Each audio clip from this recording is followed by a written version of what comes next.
ایران کی اس ٹائم کتنی تیاری ہے؟ کیا کیونکہ بتایا جاتا ہے کہ بڑا جو انہوں نے اٹیکس کیے تھے ایران پر، بڑا نقصان ہوا تھا ایران کا اس تمام میں، لیکن ایک جذبے کے ساتھ جو کھڑی رہی ایران کی عوام اور ایران کے لوگ، اس کی وجہ سے وہ جنگ جیتنے کی پوزیشن میں ہے۔ تو سر اس ٹائم اب کتنی تیاری ہے اور کیا کیا اکوپمنٹ ہے ملٹری ایران کے پاس جس سے وہ مزید ڈیفینڈ کر سکتا ہے اس تمام کو؟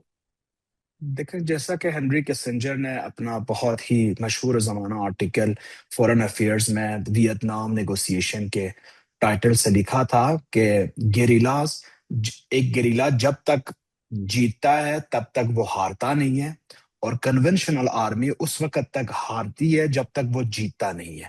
تو ایران نے پچھلے 40 دن کے جو جنگ تھے اس میں کلیئرلی دکھا دیا کہ ہم ہارنے والے نہیں ہیں، چاہے یہ جذبے کی وجہ سے ہو ایرانی عوام کی، چاہے ہسٹری کی وجہ سے ہو، چاہے جیوگرافی کی وجہ سے ہو، چاہے ہمارے میزائل اور بیلسٹک میزائلز اور ڈرونز کی کیپیبلٹیز کی وجہ سے ہو، یا ان سب کو ملا کے ان کی وجوہات کی وجہ سے ہو۔ لیکن بات یہ ہے، ایرانی قوم اسی طرح ڈٹ کے مقابلے کریں گے۔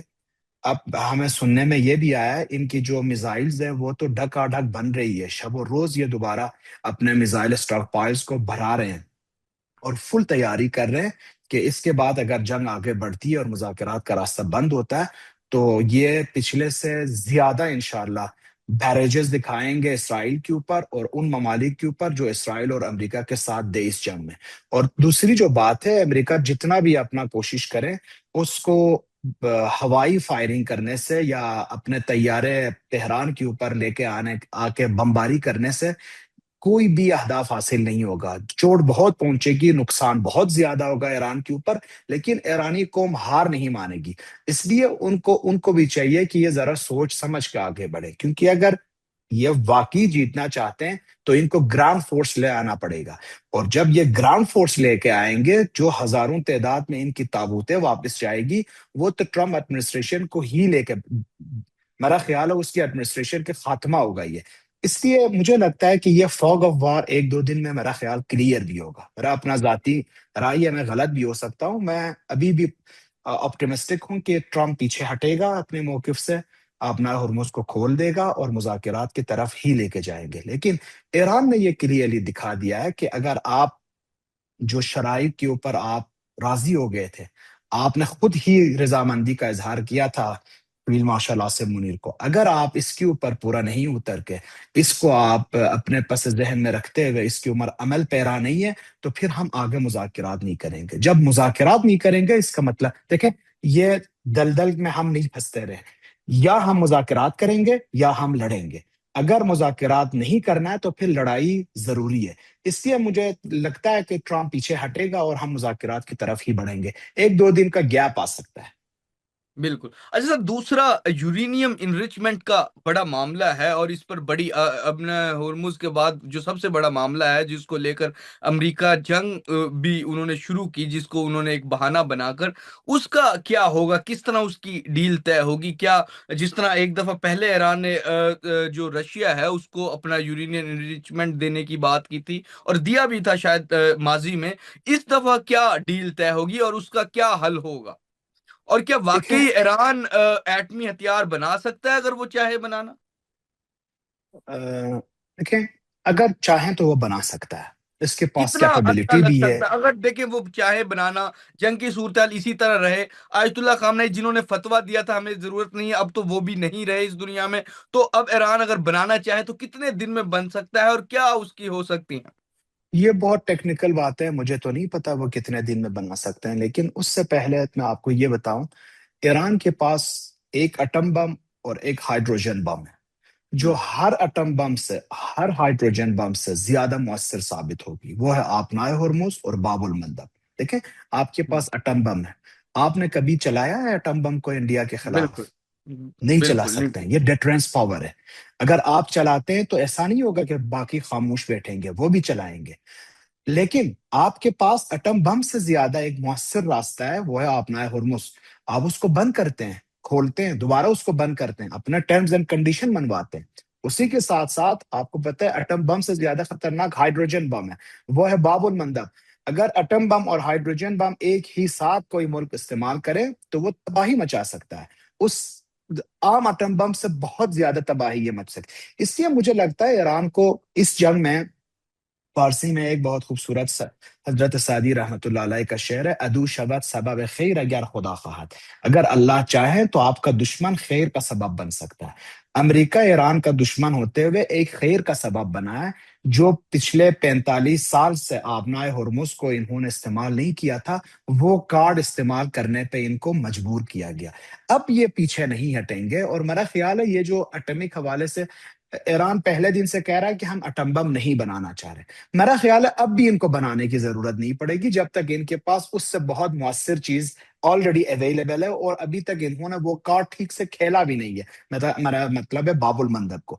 اس لیے ہوں میرا خیال ہے اس کے اوپر بات ہو سکتی ہے. ایرانی یہ کہہ رہے ہیں کہ آپ دیکھیں، پہلی بات تو یہ امریکہ کبھی بھی پہلے دن سے یہ نہیں کہہ رہا تھا کہ ہم اٹم بم کی وجہ سے ایران کے اوپر ہٹ کر رہے ہیں. اس کا تو فرسٹ موقف یہ تھا کہ ہم یہاں پہ گورنمنٹ چینج لانا چاہ رہے ہیں. جب گورنمنٹ چینج نہیں ہوا تو پھر انہوں نے بہانہ بنا دیا کہ ہم ان کا جو ہے انرچ یورینیم ہے اس کو لے کے جانا چاہ رہے ہیں. اس کے لیے بھی انہوں نے اصفہان میں ایک اپنے طور پہ بہت مؤثر ایک آپریشن کی، لیکن وہ بھی فیل ہو گیا اور 1 گرام انرچ یورینیم ایران سے نہیں نکال سکے.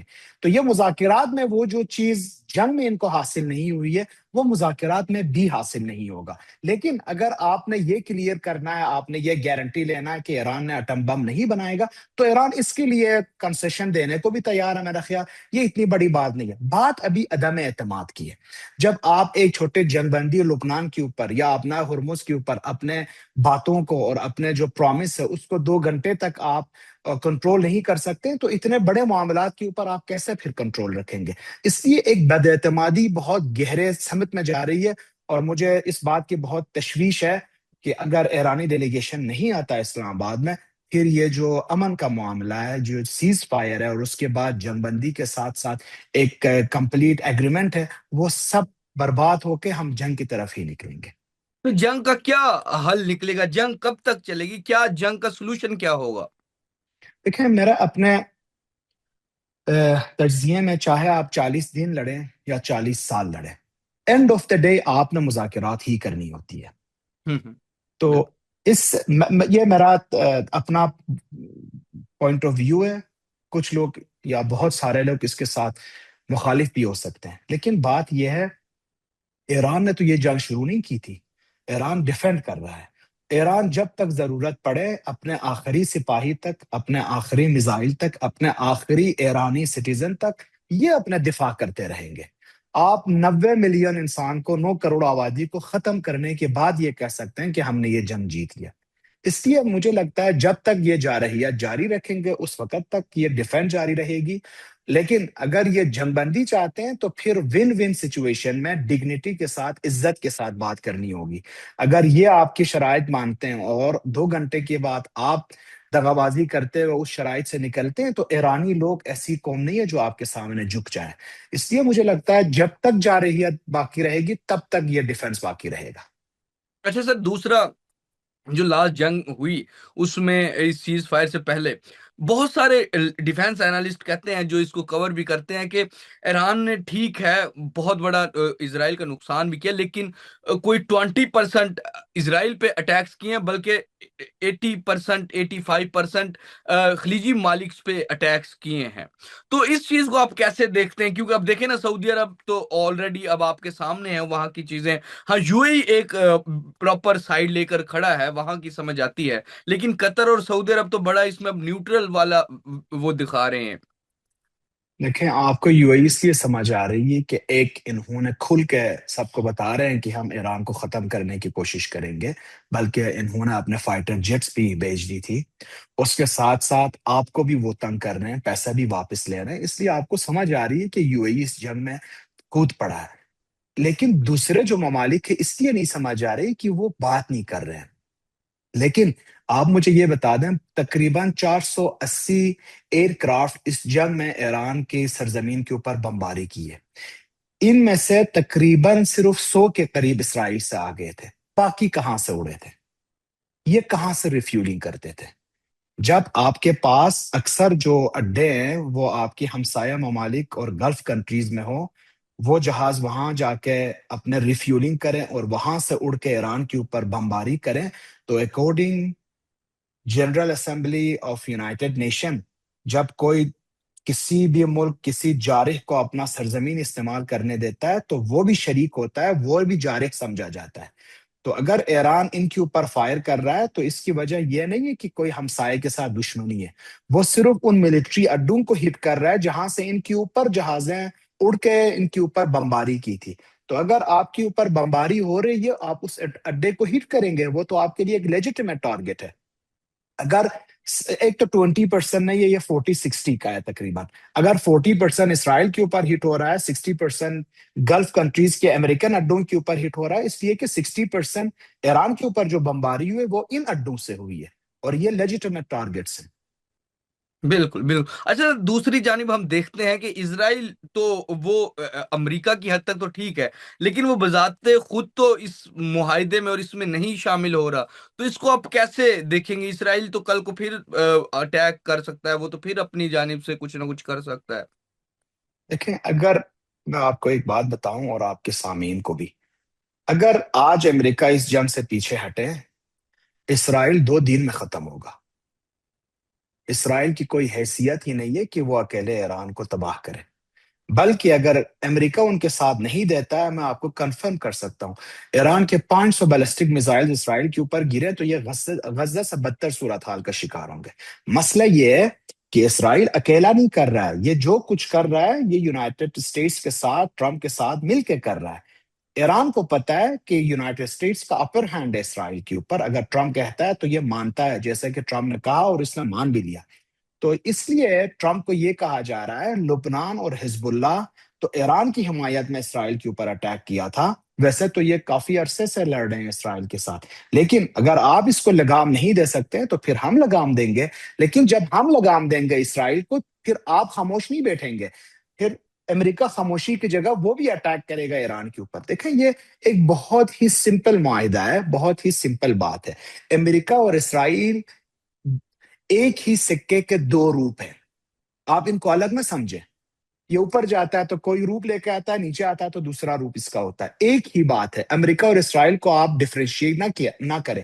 اگر ہم امریکہ کو کہہ رہے ہیں کہ آپ اسرائیل کو سمجھاؤ، اس کا مطلب یہ آپ خود سمجھ لو اور اسرائیل کو کہو کہ لبنان میں بھی جنگ بندی کرے، اس کے علاوہ کوئی چارہ نہیں ہے۔ یہ اس وقت پیدا ہوتی ہے جب دو بہت ڈفرینٹ نیشنز ہو، یہ ایک ہی بات ہے، یہ کوآرڈینیشن کیے بغیر نہ یہ اٹیک کرتے ہیں یا نہ یہ ڈیفینڈ کر سکتے ہیں۔ بالکل۔ اچھا سر، اس تمام میں چائنا اس کو کیسے دیکھ رہا ہے؟ چائنا کتنا ایران کا ساتھ دے رہا ہے؟ اور رشیا بھی ساتھ ساتھ؟ ایرا- بہت ساری ہم نے چ- سنی ہے کہ انٹیلیجنس جو رشیا نے بہت ساری انٹیلیجنس شیئر کی تھی ایران کے ساتھ۔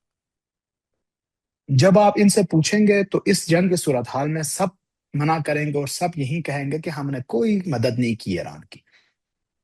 اور یہ ایک یوزول بات بھی ہے، اسٹریٹجک وارفیئر میں ایسا ہی ہوتا ہے کہ دوسرے تیسرے ممالک اس میں اگر انوالو ہوتے بھی ہیں تو یہ بتاتے نہیں ہیں۔ لیکن آپ یہی دیکھ لیں کہ ایران جو تیل ابھی بیچ رہا ہے، یہ کس کو بیچ رہا ہے؟ یا چائنا۔ انڈیا نے یا اگر انڈیا نے ابھی پیمنٹ کر کے 7 سال کے بعد ایران سے تیل خرید رہا ہے تو یہ پیسے کہاں پہ دے رہا ہے؟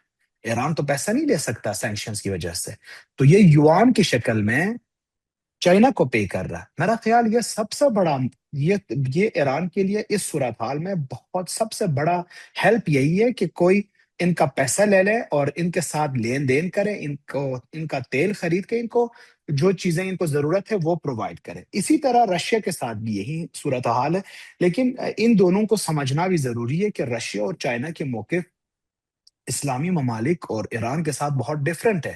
وہ خاموشی سے تماشا بھی دیکھ رہے ہیں کیونکہ ان کے فیور میں جا رہا ہے یہ جنگ، اس کے ساتھ ساتھ یہ جہاں جہاں ان کو لگے کہ اب ایران کی مدد کرتے ہوئے ہم اسرائیل اور امریکہ کو، اسپیشلی امریکہ کو کمزور بنا سکتے ہیں، وہ کریں گے لیکن بتائیں گے نہیں۔ اس لیے یہ میرا خیال ایران کے ساتھ دے رہے ہیں لیکن کھلے عام نہیں بتائیں گے۔ اچھا سر، دوسری جانب جو ہمارا بھی پڑوسی ہے انڈیا، اس کے ساتھ ایران کے بڑے اچھے تعلقات رہے ہیں ماضی میں، لیکن ہم نے دیکھا جب یہ جنگ شروع ہوئی، جو ایرانی بحری بیڑا تھا جو انڈیا میں جسے کہیں کہ کچھ عرصے کے لیے ایک جو ان کے ایک آپس میں کوارڈینیشن کے ساتھ جو بحری مشقیں ہوتی ہیں وہ کرنے گیا تھا، لیکن جب وہ وہاں سے نکلا تو اس کو یہ امریکن نیوی نے اڑا دیا تھا، مطلب کہ ادھر بہت سارے ایرانی ہمارے جو بھائی ہیں وہ شہید ہوئے تھے اس میں۔ تو اس سے بعد ہم دیکھتے ہیں کہ انڈیا کو آپ اس میں کیسے دیکھ رہے ہیں، جہاں کہ آپ نے دیکھا ماضی میں آپ کے بڑے اچھے تعلقات رہے لیکن اس سارے میں وہ پیچھے ہٹ گئے ہیں۔ دیکھیں، کوئی بھی ملک، اسپیشلی جب یہ انڈیپینڈنٹ ملک ہوتا ہے، اس کا فارن پالیسی بھی انڈیپینڈنٹلی اپنے نیشنل انٹرسٹ کے اوپر بنتا ہے۔ اسرائیل اور امریکہ کا جو انٹرسٹ ہے وہ اپنے نیشنل انٹرسٹ کے اوپر ہے۔ پاکستان اور سعودی عرب کی جو ریلیشنز ہیں وہ اپنے نیشنل انٹرسٹ کے اوپر ہے۔ ایران کا انڈیا کے ساتھ یا کسی اور ملک کے ساتھ اپنے نیشنل انٹرسٹ کو دیکھتے ہوئے آگے بڑھاتے ہیں، لیکن آپ کو یہ بتاتا جاؤں کہ کوئی بھی گہری تعلقات دلی تعلقات نہیں ہے، یہ ایک بالکل لین دین کا معاملہ ہے۔ چائنا اور انڈیا سب سے زیادہ تیل کنزیوم کرتے ہیں اس ریجن میں، ظاہر ہے سب سے بڑے گاہک ہی یہی ہوں گے۔ تو جب آپ کے پاس سب سے بڑا گاہک ہے آپ کے اور اس کے ساتھ ایک کمرشل تعلقات تو بنتے ہیں، آپ نے تیل بیچنی ہے، اس نے تیل خریدنی ہے، تو لین دین ہوتی ہے۔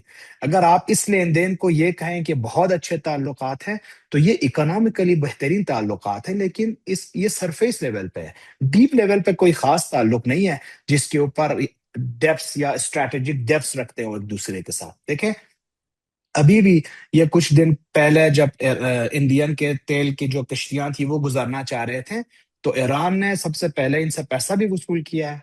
اس کے ساتھ ساتھ ایران کی دو شپس جسے ہم شیڈو فلیٹس کہتے ہیں، جو کسی کو پتہ نہیں چلتا ہے، اپنے الارمز آف کر کے، رڈار آف کر کے یہ تیل لے کے جاتے ہیں۔ اس طرح کی دو کشتیاں امریکہ کے کہنے پہ پھنسے ہوئے تھے انڈیا میں۔ تو جب ان کا شپ گزرنا تھا اپنا ہرمز میں، ایران نے کہا وہ ہمارا دو شپ آپ آزاد کرو پہلے، اس کے بعد ہم آپ کے شپ کو پیسے بھی لے کے آزاد کریں گے، فارغ کریں گے یہاں سے۔ یہ ایک بہت ہی پروفیٹیبل لین دین ہے ایران اور انڈیا کے درمیان۔ لیکن جب پاکستان کا شپ گزرنا چاہتا ہے، کیونکہ اسٹریٹجک ڈیپس ہے، ایک دوسرے کے ساتھ محبت ہے، اور پاکستان اور ایران کو پتہ ہے کہ ایک دوسرے کے ساتھ کیا تعلقات ہیں، نہ کوئی پری کنڈیشنز رکھی گئی امریکہ کے لیے۔ یہ بھی کہہ سکتا تھا کہ اگر آپ اپنا شپ گزارنا چاہ رہے ہیں تو ہمارا جو تقریباً 13 سال سے گیس پائپ لائن کا معاملہ ہے اس کو پہلے سیٹ کرو، یا اس کے پیسے دے دو ہمیں، یا آپ گیس خرید لو۔ لیکن یہ کبھی نہیں کہا ایران نے۔ انڈیا کے حوالے سے لاسٹ بات بتا دوں، انڈیا ہو، چائنا ہو، کوئی اور ملک ہو، ایران کی اسٹریٹجی پاکستان کے ساتھ کسی اور ملک کے ساتھ کمپیئر نہیں کیا جا سکتا۔ پاکستان ایرانیوں کے دل میں بہت عزیز ہے۔ باقی ممالک ایران لین دین کرے گا، اگر پروفٹ ہوتا ہے ان کے ساتھ تعلقات رکھے گا، پروفٹ نہیں ہوتا ہے تو وہ ختم کر سکتا ہے۔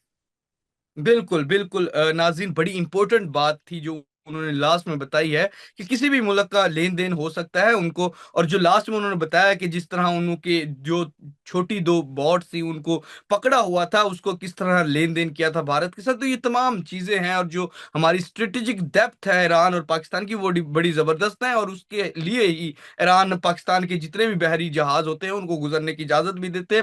تو ناظرین، یہ بڑی امپورٹنٹ گفتگو ہے، امید ہے کہ آپ سب کو یہ پسند بھی آئے گی، اور فی الحال کے لیے نئے دور سے معمر قذافی کو اور باقری صاحب کو اجازت دیجیے۔ خدا حافظ۔